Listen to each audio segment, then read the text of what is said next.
What is going on, everybody? My name is Jacob. I have been a die-hard Pistons fan since 2003, and I'm eager to see this team getting back to playing winning basketball. In today's video, we are going to talk about the best kept secret in the NBA, and that is Simone Fontecchio.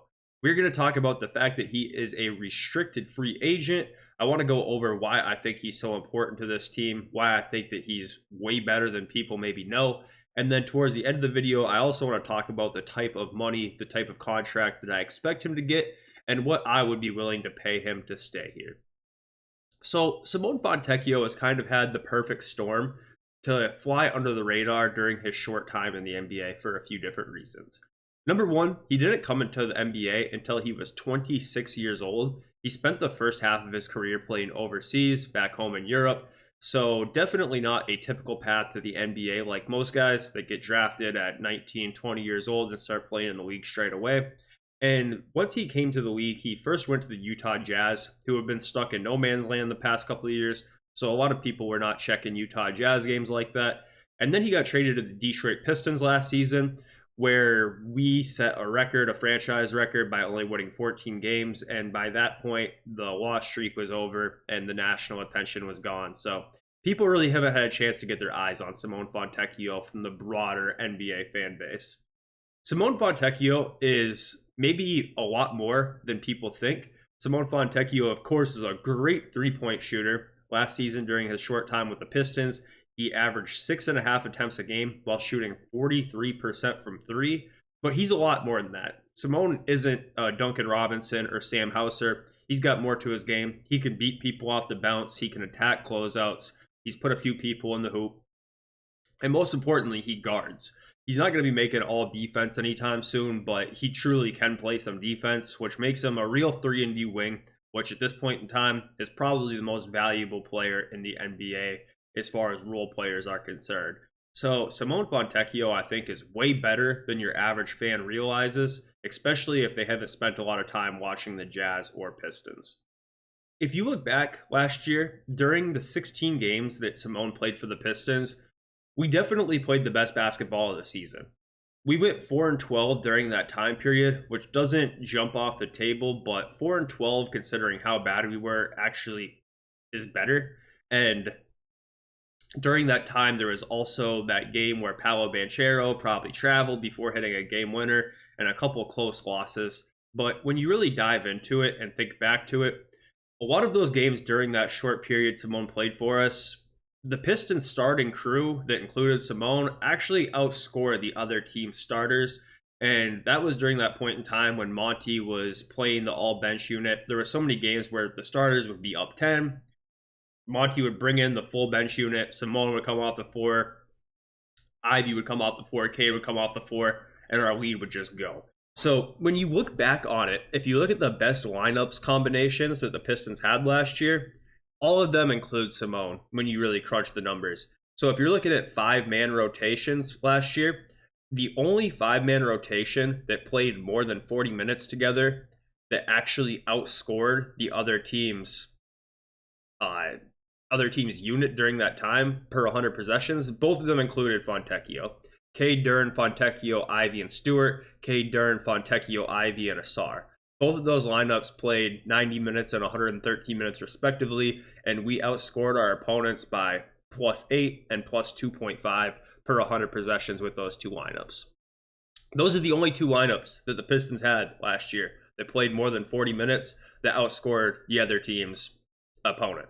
So when you really start crunching the numbers, everything that good happened last year is from a lineup perspective included Fontecchio. The only 3-man combination, I should say, that outscored the other team's unit during that time by more than 2 points, Cade, Fontecchio, and Ivy.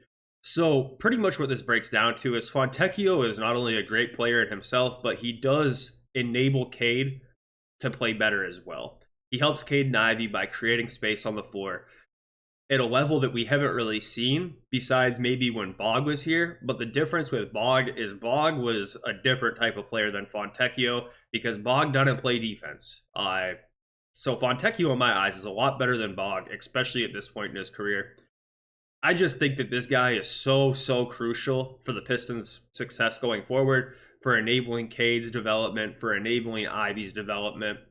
I just think this guy is so important to the team, and people might be sleeping on that fact a little bit.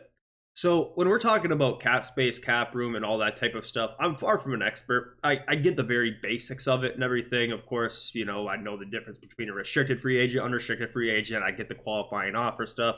I can look at Spotrac and look at a cap sheet and kind of understand it. Where I do get a little bit lost is with the bird rights stuff. I know we do have early bird rights for Fontecchio. The way you're able to get that is by either drafting a player or trading for the player rather than signing them during the offseason. But as far as I understand, we really don't need to dip into our cap space straight away to retain Simone Fontecchio. Since he's a restricted free agent, we do have the ability to match any offer that another team would give him. And I'm comfortable giving this guy more money than probably a lot of people are. So when you look back on it, Isaiah Stewart last year signed an extension that's essentially 3 years, $15 million per year, which I think is a fine contract. But I think Simone deserves more than Stu. I think he's a better player than Stu. I think that he fits better with Stu. Despite being a little bit older, I just flat out like Fontecchio that much. So if we have to give Fontecchio a Stu contract, I'm totally okay with that. If we have to give Fontecchio $20 million a year, I'm okay with that too. And if it has to be more than that, I'm totally okay with that as well. We just saw Patrick Williams of the Bulls sign a 5-year, $90 million deal. That seems really high for Patrick Williams, but he's better than Patrick Williams. So I don't really know. If that's what it has to be, that's what it has to be. I'm fine with paying it. I really don't think that we are going to find another player as good as Fontecchio on the open market this season. And I think that he is that fundamental to Cade's growth that I think he needs to be here under any circumstance. Like I said, I'm not an expert. I know with the bird rights stuff, we're able to offer him some money that doesn't dip into our cap space anyways. So whatever it is, I'm not an expert, but whatever it is, pay the guy. Just flat out pay him, whatever it takes. I know that there is a path to paying this guy enough to stay. Do it. That's my takeaway here. Just do it.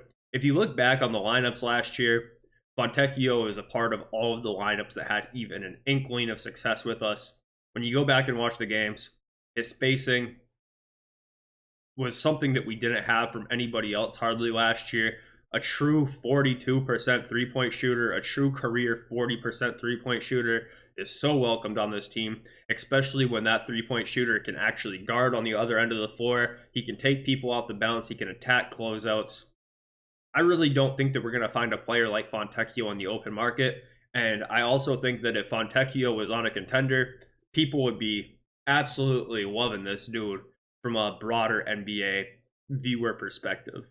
So that's pretty much it today, guys. The number one thing that has to happen in my eyes this free agency is signing Fontecchio. I made a video yesterday about the other players on the open market that I would like to go after. I would put Fontecchio at a higher importance over every single one of them. Getting KCP, Tobias, Hartenstein, that would be awesome. But the most important thing in my eyes is re-signing Fontecchio, because I think this guy is so much better than he gets credit for, and I think that he is so necessary for the growth of this team, for the growth of the young players, and just the overall spacing and offensive loadout that we're going to have next year. Let me know what you guys think. Let me know how much you guys like Fontecchio. Let me know if you guys are hoping to keep him as much as I am. Maybe you guys are a little bit lower. Let me know. We'd love to talk to y'all. We'll talk soon. Bye.